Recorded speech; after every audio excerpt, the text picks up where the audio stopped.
TINO Best, you nearly cost us the match. You nearly cost us the match. What you doing trying to wind up Jofra Archer? What business you have trying to wind up Jofra Archer? I know, I understand the history there. I understand it. You didn't even lie. He was bowling toothpaste, as you called it. He was bowling poor. But let him bowl poor. Mate, we win the match.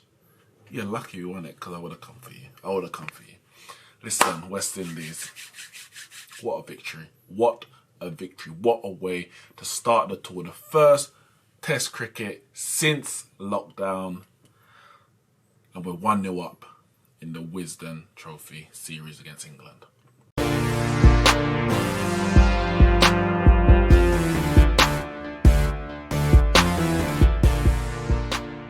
Yes, guys, West Indies have beaten England by 4 wickets at Southampton, the Rose Bowl. And for me, it was a deserved victory. A very much deserved victory from ball 1 right down to the final ball of the Test match. Of course, we know the first day was pretty much rained out. Pretty much.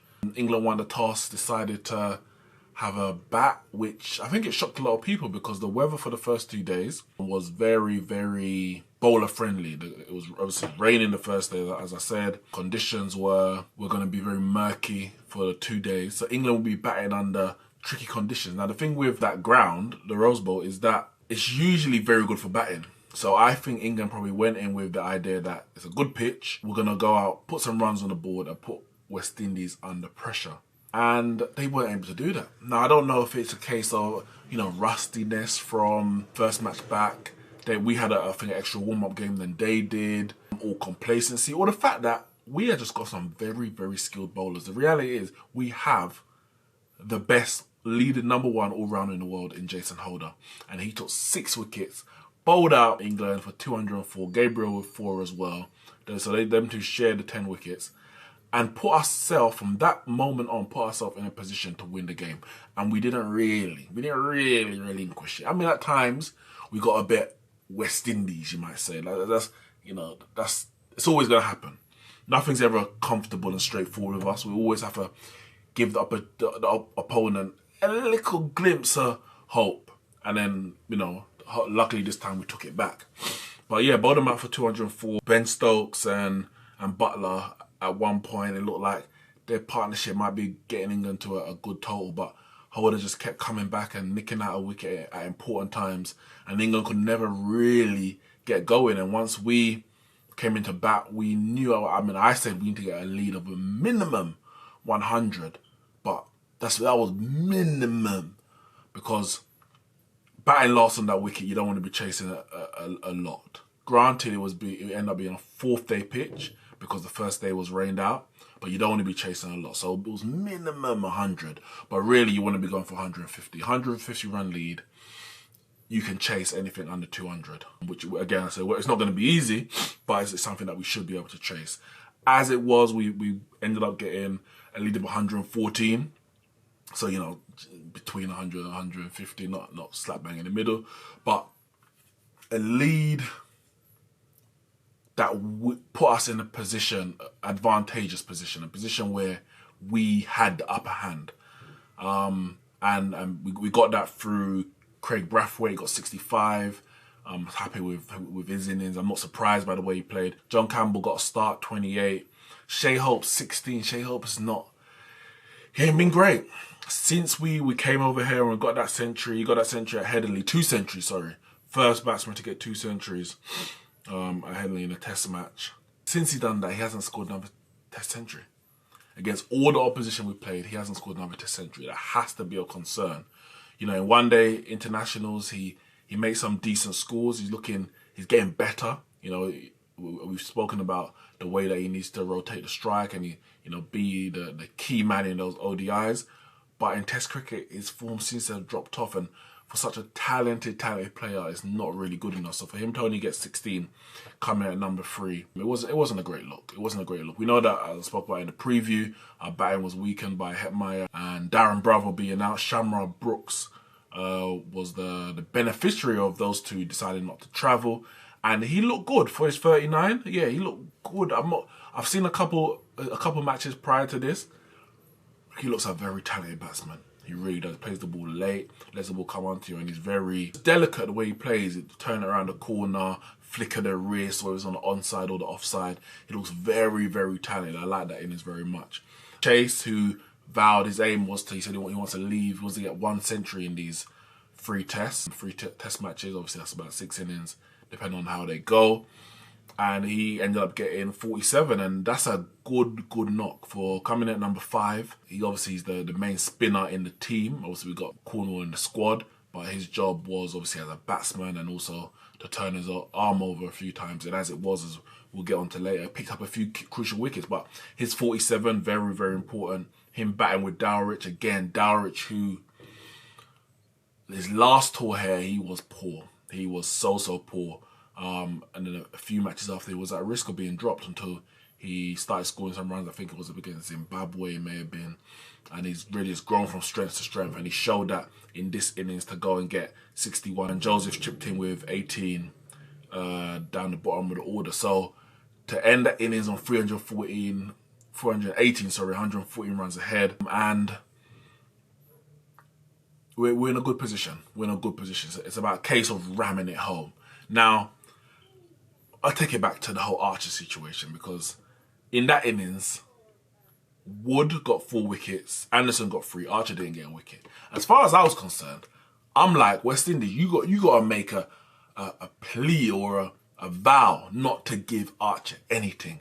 And Archer is a quality bowler, so not only do you want to give him anything because it gets him on a roll, the context of Archer playing for England against West Indies is huge. So there should be a real motivation not to give him anything. And to be honest, he wasn't that threatening. He wasn't that threatening. There was a few, he's bowling fast. He's going to have a few deliveries and maybe a spell here or there. But I wasn't really worried about him. Wood was much more dangerous, much quicker. Anderson was, doing what Anderson does with the ball. Best picked up a couple of wickets, even though we really gifted them to him. One of them we gifted to Best, Jermaine Blackwood. And I saw this shot and I'm like, really? Again? Is this what you're coming with? We know why you keep getting dropped out the side. We see you're scoring runs over in the domestic format. Top run scorer here, longest amount of innings, balls faced, etc. You speak about your desire to play for West Indies and play Test cricket for West Indies, and then you come out with a shot like that at a time when we're thinking we need to really ram the advantage home and really bat England out of the game. We had an opportunity to really go 200 runs, 200 run lead, and bat England out of the game. We didn't do it. And it's something we need to learn.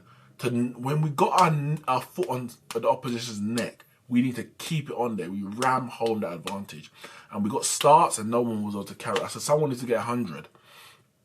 And nobody was able to carry it through and really build a commanding lead where from a position where we cannot lose the game. 115 puts it 50-50. You have to now rely on your bowlers to have another good bowling innings and keep the England's and keep the target down. As it was, England went to the second innings, 114 behind, and they batted.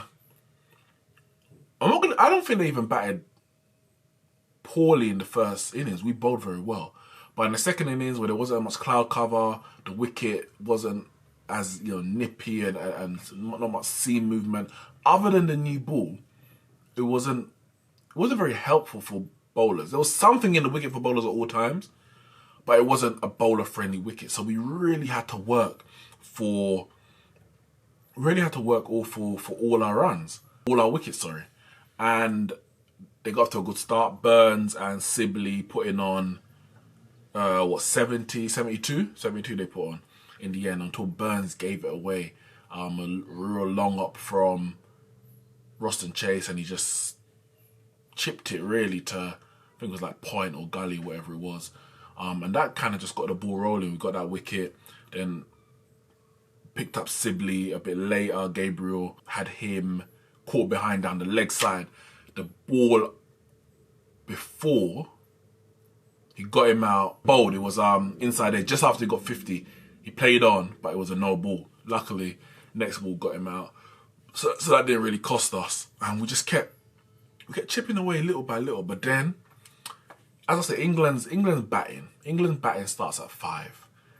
And we really need to eat into the openers and the number 3, number 4 very early to get at their strong hub. They're the best batsmen are from, well, when Root comes back, but even in this team, Crawley, Stokes, Pope, Butler. And I don't rate Butler when it comes to Test cricket. So we're really saying 4, 5, 6. That is the hub of their batting. So if you can get a couple wickets early, you get straight in with a new ball, your front line seamers, and get into the meat of it. And because we weren't able to get the wickets early, by the time the likes of Crawley and Stokes and Pope came in, the game was a bit easier for them. And that's what they want. They want their batsmen at the top to really take the shine off the ball, tire out the bowlers, back time, and then leave it to the stronger middle order to get runs. And when Crawley and Stokes were in, it was like, where is the next wicket coming from? It wasn't easy. Then you got out 151 for free, and the next wicket didn't come until 249. So that's the 98 run partnership them two are putting on. And I'm looking at it like, what can we do? We need some invention. Someone bowl a slower ball. Maybe have a weird field placing, do a leg side, a body line spell, I wasn't seeing any of that. The bowlers were very disciplined. We weren't in a position where it looks like, England going to get away and get a big score and take the game away from us, which was good, which meant that once we can get a wicket, we can knock over a few quickly and the runs the target wouldn't be very high. It was disciplined bowling, but it wasn't very threatening. We beat the bat a couple of times, but Stokes and Crawley were very, very comfortable. And as I said, it was very difficult to see where the next wicket was coming from, and the wicket came. The wicket came. Holder brought himself back on. Stokes shuffling across his crease to the offside so he can play it onto the leg side. He was doing all innings and edged it to first gully with 2 gullies in. And it really opened the floodgates. He went at 249 for 4, 253 for 5, 265 for 6, 278 for 7, 279 for 8. We just came boom, boom. Joseph got in on the caught and bowled Crawley. And once Stokes and Crawley went, we were on a roll. Gabriel came in and just started cleaning them up. Pope, Best, bowled through the gate. Butler bowled through the gate. Listen, it was that spell at the back end of day 4. For me, that was what won us the match. We'll get onto the last innings, but that's what won us the match. Because at that moment, before those last those 5 wickets fell for 30 runs. Between 249 for 3 to 279 for 8. 30 runs, 5 wickets. That is what won us the match, because at that point, England they were going along serenely. Not much trouble in them. They were looking to get a lead of 250, possibly up to 300, which would have batted us completely out of the game, and the best we could have hoped for was a draw. To get that spell and the bowlers to come back after, coming back with a new ball is very important, because before the new ball, it wasn't looking very threatening. We got the new ball, and to be fair, it still took a few overs, about 10 overs before we actually got that wicket. But England just have this tendency to collapse, and we just had to get one of those wickets and set the wheels in motion. And credit to Gabriel, picked up 5 wickets, picked up Archer and Anderson. I think he did. Did get Anderson Wood and Archer on the 5th day morning. Just to wrap up the tail, ram home the advantage, and set us 200 to win. And 200 to win it seems like easy pickings. It's not easy pickings. It's really not. You're batting on the last day. I know I said it's not a 5th day pitch, it's more of a 4th day. But it's pressure. You still have to go out and get the runs. You still have to do it. So the runs are, and 200 is not an easy score, because even if you get a good start, if you lose a couple of wickets quickly, you're set back. You are set back. And that's what happened. We went out there, we didn't get a great start. We just lost wickets early. 7 for 2. Archer was on fire. I'm like, TOOTHPASTE, this is your fault. This is your fault. You have revved him up. This man was doing nothing in the match. He was doing nothing. And you have just given him this impetus to go and prove that he ain't bowling toothpaste. And I tell you, that spell at the end of the first session of the day, where he took those 2 wickets, I feared for us. He also hit John Campbell on the toe, sent him back to the pavilion, retired her. He came back in the end, but he basically sent 3 of our batsmen back to the pavilion. 2 outs, 1 retired hurt. Wood cleaned up Shea Hope, another failure. And I was thinking, damn, we're going to lose this game. And you know what, at that point, I wasn't even mad at the guys because these were good deliveries. They were good, quick, accurate deliveries that were getting us out. We weren't throwing away our wicket. But the game is there to be won. And I'm thinking, no, we can't throw this. Because if we lose this game, I can't see us winning the series. I'll be unsure if we're even going to retain the trophy after that if we were to lose from that position. But the boys did not give up. The boys came out fighting, came out battling. After the lunch break, Chase, 37, good innings until he got absolutely brutal of a delivery from Archer, caught behind. That was at 100 for 4. Obviously with Campbell still in the pavilion with an injured toe. Darrich came out. He stuck around for a long time. Got 20 runs. Again, he did look a bit indifferent against Archer. Archer was roughing him up. Stokes was putting some short stuff in, and he eventually got caught. He actually got caught behind already, and it was a no ball. And then I think the next ball he got caught behind again. And he was given out. So everything wasn't rosy, but I tell you, Jermaine Blackwood, what an innings. What an innings. And I'm not even saying that just for the runs that were made, but the importance of this for your own career. Many have doubted you, and partly is rightly so, because you hadn't really shown. You're showing your talent and your ability to strike the ball, but you hadn't shown your dedication and determination to stay at the crease and build the innings in Test cricket. Not consistently. Not for the last 5 years or so since you got your only 100 against England back in the Caribbean.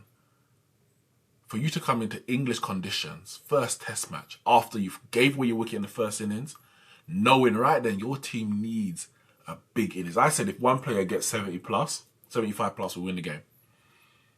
And he did that. He did that. He got his head down. A few scares. Yeah, there were a few scares. Not from bad shots. Just a few scares. Paddle down the leg side. Keeper spilled it. There was a run out opportunity where Holder Chase nearly left him for dead. They had some running issues with Holder later in the game.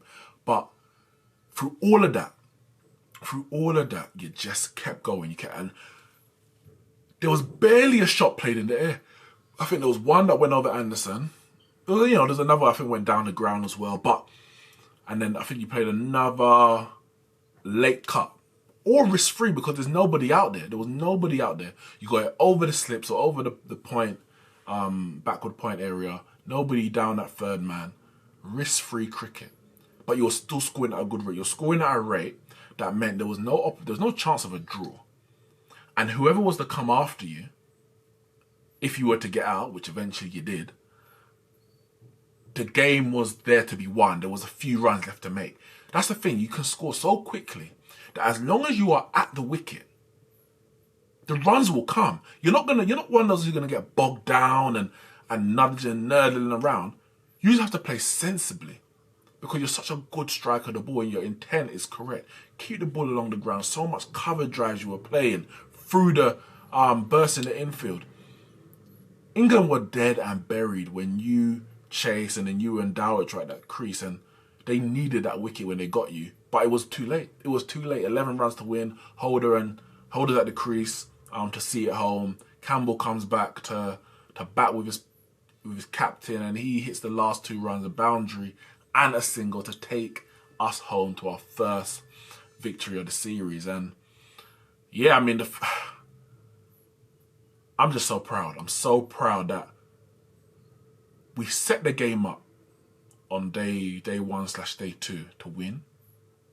And even though throughout the game there were different times when it kind of dipped and it looked like England might be coming back into it, we didn't give up. We kept fighting, we kept going, we kept coming back and showing the fighting spirit. This fighting spirit that the likes of Michael Holden was displaying when he was talking about the racism and the injustices that he's seen or that black people had to face and his family have had to face.